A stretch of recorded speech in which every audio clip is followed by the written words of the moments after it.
Trump is the only person I've ever met that somehow or another survives it and seems exactly the same. But most people who are attacked like that, it's just like, it is a natural human instinct when you are rejected by your tribe to feel terrified and filled with anxiety. But that's why people do it. And that's what encourages groupthink.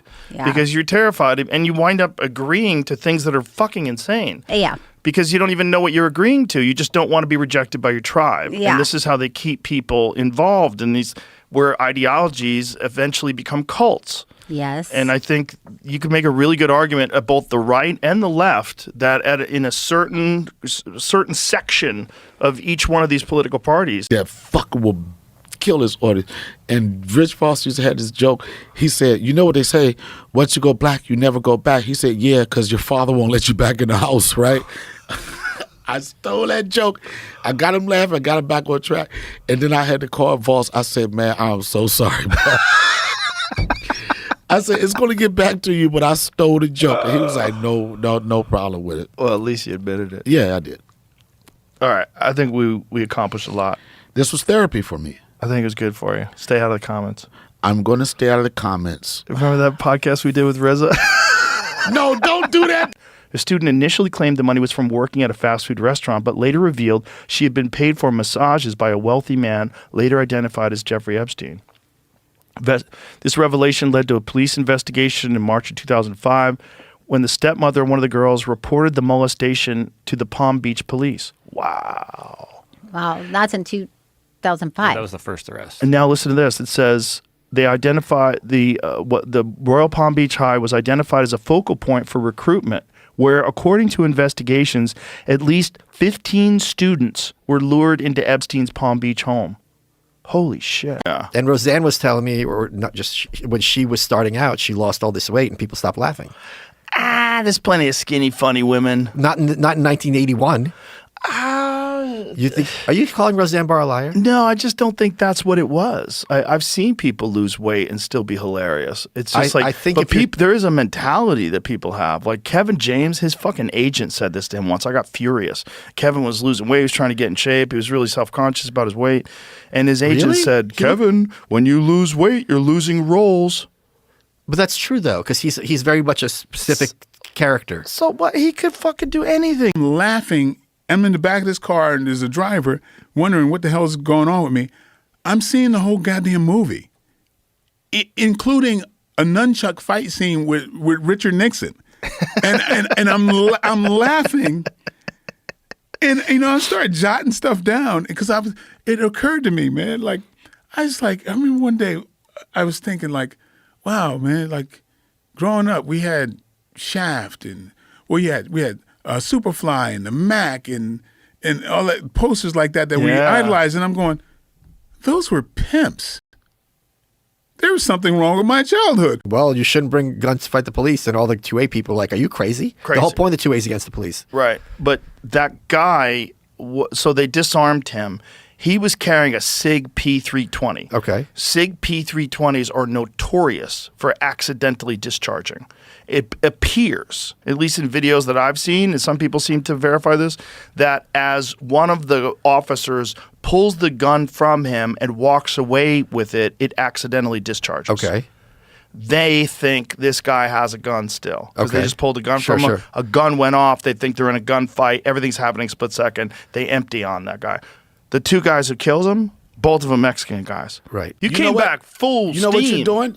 I don't know. It was great. I'm trying to use the term. I don't think this is passive wrestle, but you fucking with my mental right now. No, I'm telling you, you're a great comic and you're funny as fuck. And when you came back, it was amazing. That's what you said. The second episode was great. This is the point I'm making of what you're doing.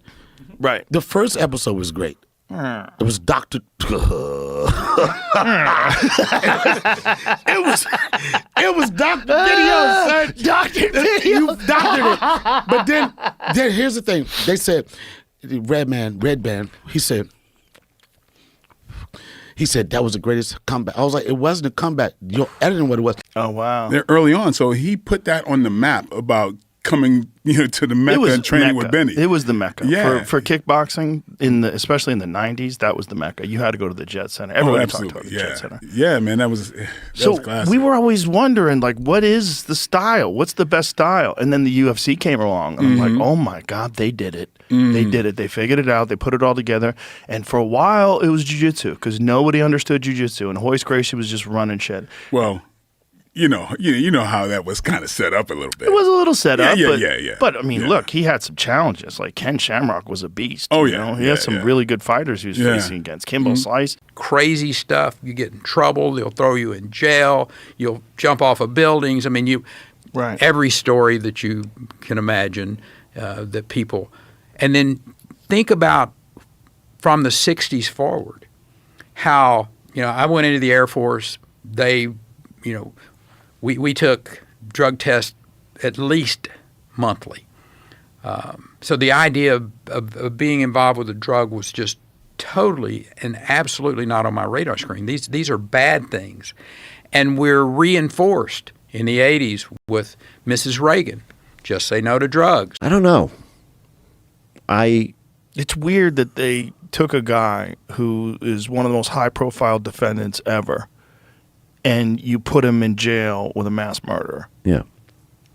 Yeah. Kind of crazy. You put him in jail with a cop who had killed drug dealers, a juiced-up, gigantic cop Yeah. who was obviously a psychopath. And then 18 days before he died, he complained that guy tried to kill him. Yeah. I mean, it doesn't look good. It's just crazy that this guy wasn't in protective custody. It's crazy that the cameras go down. No. That would cost so much money. That's Now it ridiculous. costs nothing. Now it's a normal call. For a $10 pass, Verizon will pick this up for you. and Well, we'll those give it to- people were probably fucking us. And when the cell phone company started giving you long distance for free, then everybody else had to give in too. Right. Because when we were kids, if you had a friend that lived in New Jersey and you lived in California, that shit was expensive. to Super talk. expensive. Everybody, you're on long distance. You get to the point. Yeah. Everything good? Hey, Great. we're on long distance. Yeah. So then I told her, oh, no, I didn't say it. I think Shirley said it.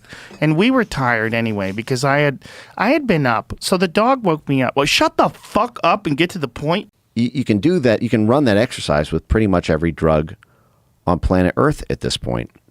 And it makes it very difficult to stop the drug trade because by stopping the drug trade, you're running up against something that your own government considers perhaps unfortunate but necessary logistics hub. Do you think for the that's money. happening right now with Mexico? Yeah. Whoa. Well, I mean, think about this. Fast and Furious. Yeah. That wasn't that long ago. The Fast and Furious story is fucking bananas.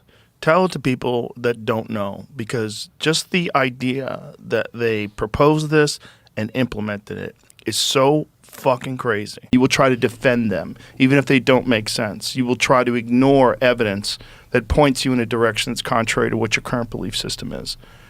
Don't be your opinions. Don't be your ideas. Just sit in them.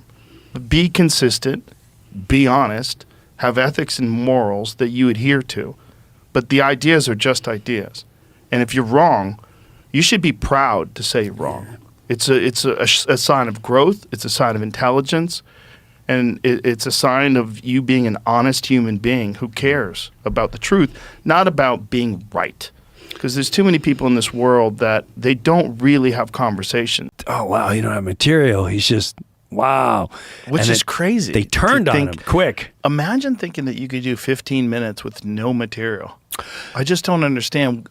Comics make it look easy. You know how many people go, how many people have you met that go, you know what, you inspired, I'm gonna start doing stand-up? Like, okay. Some of them you're like, please don't. Yeah, like, okay, I still get, I'm starting next, here's my first, and they'll send me a set of their first set. Like, comedians make it look like we just walk up and just wing it. Well, it's also guys used to performing in front of a live audience when he does a sitcom and everybody loves him.